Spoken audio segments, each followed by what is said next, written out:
To start off, this morning I was reading in Matthew chapter 12, and this was just part of my daily Bible reading.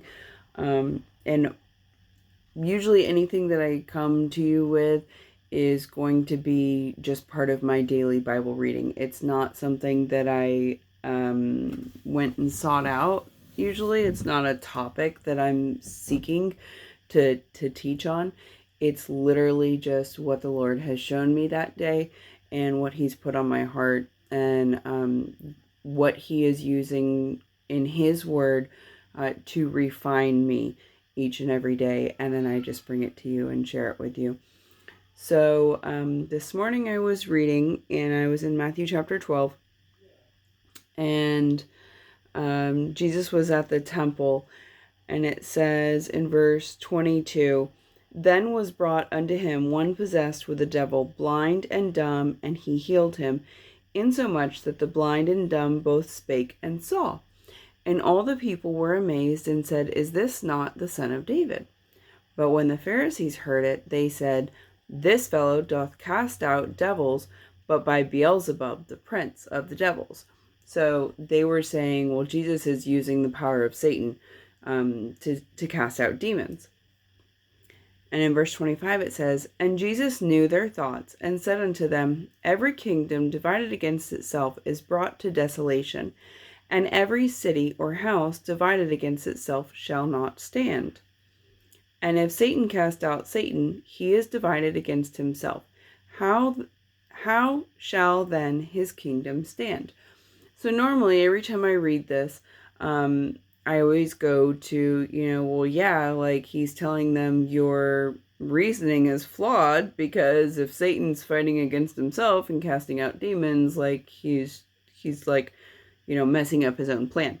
But when I read it this morning, something totally new popped into my head, which was me and my husband, and how if we are divided against each other, we will not stand. Our marriage will not stand. And so many times in our marriage, we've been married 7 years now, and I wish so badly at the beginning of our marriage I would have known all of these things, and I didn't. But I was divided against my husband, and he was divided against me. And you could ask him, and he would tell you in what ways he was divided against me. But one of the things that I did that was, I did it a lot, and it is very common in women, and I still do it. Okay, so don't think that I'm, above this or beyond this. I still do it, not as often as I used to, and when I do, I usually am instantly convicted, to the point where I want to apologize to other people for doing it, and I want to go home and apologize to my husband for doing it. But what it is I use my words against my husband. I use sarcasm against him. And if you look over in Matthew 12:36, it says, "But I say unto you, that every idle word that men shall speak, they shall give account thereof in the day of judgment." Now, that's just a side note to realize that our words have power, and that God is going to judge us for every word that we speak. Now, going back to what I used to do was I would make fun of my husband using sarcasm in front of him, to other people, or I would do it behind his back, talking to my sister, talking to my friends, talking to my boss or a coworker. It didn't really matter. I was like, the queen of sarcasm. Like, if I would have taken a college course in it, I would have aced it with no problem. I wouldn't have even needed anything from the teacher, because I was just that good at sarcasm. But those words are cutting, and they're hurting. And I never realized that sarcasm actually hurt people. Now, you might think that I'm making this up. I promise you, I had no idea that sarcasm was hurtful. I grew up in a very sarcastic home, and I find sarcasm funny. I still think it's really funny, and I'm still really good at it. But I never knew that it was hurtful. And it wasn't until a few years ago, I was sitting under the teaching of a woman who is a missionary in South Africa, And she was teaching all women, and she said to the women, she said, ladies, sarcasm should never come out of your mouth. And I was like, oh, great. Well, I guess I'll never speak again, because that was all I used to communicate. Everything was sarcasm. And so I remember I wrote it down in my Bible, and it was even a weird spot that we were in the Bible where it didn't really fit into context, but it was as if the Lord was speaking directly to me, and he said, Tara, no more sarcasm. Like, it's hurtful. And that afternoon, my husband and I went and stopped by a neighbor's house who grows lots of vegetables, and he has a good bit of land, and he does it all by hand. And so my husband offered to take the tractor over and bush hog for him. And I said sarcastically, I said, oh, good. Yeah, he'll come bush hog your property, but not ours. And I was being sarcastic, and I was being very mean, but I didn't see it as mean. And it wasn't until a little bit later that the Lord showed me, hey, what you said was really mean and hurtful. And I went to my husband and I said, hey, I'm sorry about what I said in front of the neighbor.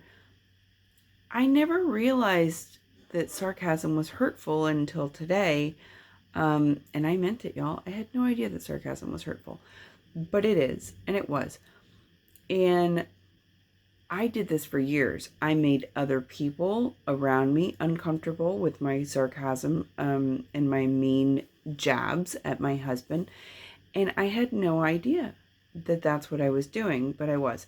And so going back, I wish I would have known this a long time ago, but to compound the issue, not only is sarcasm hurtful, but it's allowing a seed of bitterness to be planted inside of me. And every time I would say something sarcastic, an idle word, to my husband or about my husband, I was like watering that seed. And so then the root of bitterness started growing in my heart. And before I knew it, this marriage that had started off that I was so excited about, my husband was so excited about, very quickly became awful and terrible. And I'm not even talking about what he was doing in the marriage. I'm just talking about this one thing that I was doing. I was doing many things wrong, and still do. But this one thing I was doing was letting bitterness grow down, and I had no idea that I was actually watering the seed of bitterness in my own heart, which eventually got to the point where our marriage was terrible. And when I finally realized that my sarcasm was hurting us and dividing us, right? It was dividing our house. It was almost too late. And see, and that's the thing. That's one of the attacks from the devil. Everybody in the world knows, how do you win? You divide and conquer, right? Because when everybody is on a smaller, in a smaller army, then they're easier to take out, right? And so the devil had successfully divided our home through me being sarcastic, as just one of the many ways that he was dividing our home. And it almost destroyed our marriage. And so I just wanted to come to you today and share with you something that I didn't realize that I was doing, and I still do it, and I still fight against it, and I still struggle with it quite a bit. But it's something to keep in mind, because if you could start out, in the beginning of your marriage, and know that sarcasm hurts, then you're one step ahead of where I was.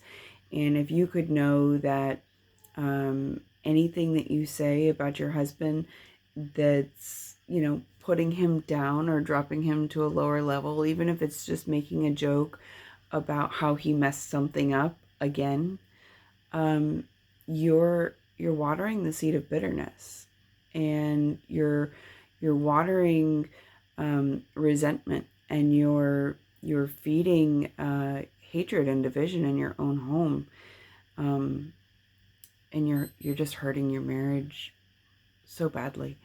So, anyhow, I hope this helps somebody. I hope that the Lord can use this in your heart. God bless you.